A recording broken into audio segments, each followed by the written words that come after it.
demographic like is wrapping their arms around this? Grandma and grandpa. Yeah, oh for sure. The boomers. Yeah. Yeah. They're paying it off and they're sitting tight and they're not moving.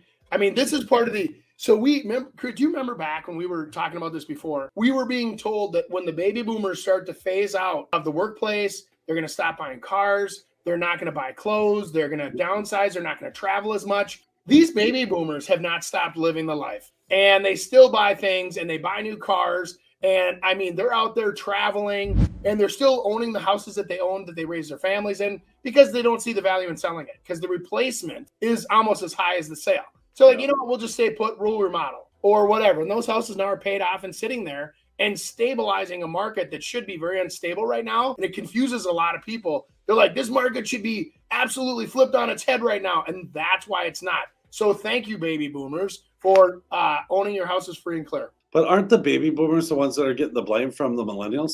That they took everything from them and now that's why the cost of housing is so much. Instead of the houses out there that could do them without having a due on sale clause right there. And there's some big advantages there. So let's just say you are a baby boomer and you're looking for, you don't need all the money, but maybe you want some, get $100,000.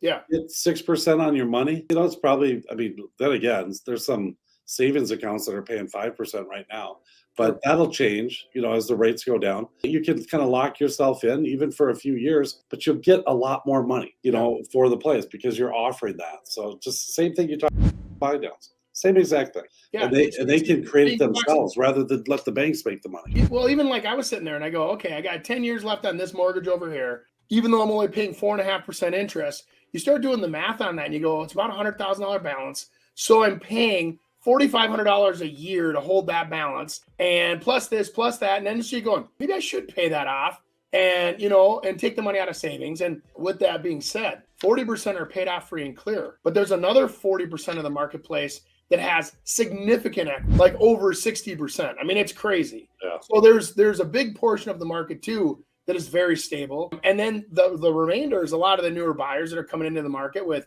3 to 10% down. And they've also experienced appreciation. So there's tons of equity, and equity usually stabilizes a market. It's like being in a ship and rocky waves. And these are like stabilizers that stabilize the boat. And everybody's like, why is this thing not flipping over on its head? It's because there's so much stability with the fact that there's no forced sales. There's nobody forcing these people to sell. They're just saying, you know what, we're not going to play ball until it's the way we want to do it. But what does the media concentrate on? Foreclosures.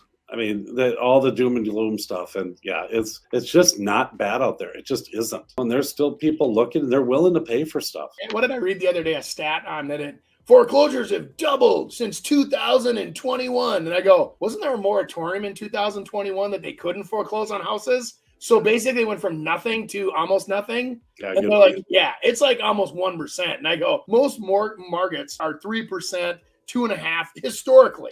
Yeah. There's people just have things happen. People move, people get divorced, people take that job in Argentina or Peru and take off and they forget to pay the mortgage. So it does happen. Just organically, not because of tragedy. And so I think we got to take our foot off the throat of this. Everything has to be tragedy. It's either success or tragedy. And just, we can have a boring life for a little while, relax, enjoy the baby boomers having paid off houses that are stabilizing our market and enjoy it a little bit. It's like, it's kind of nice.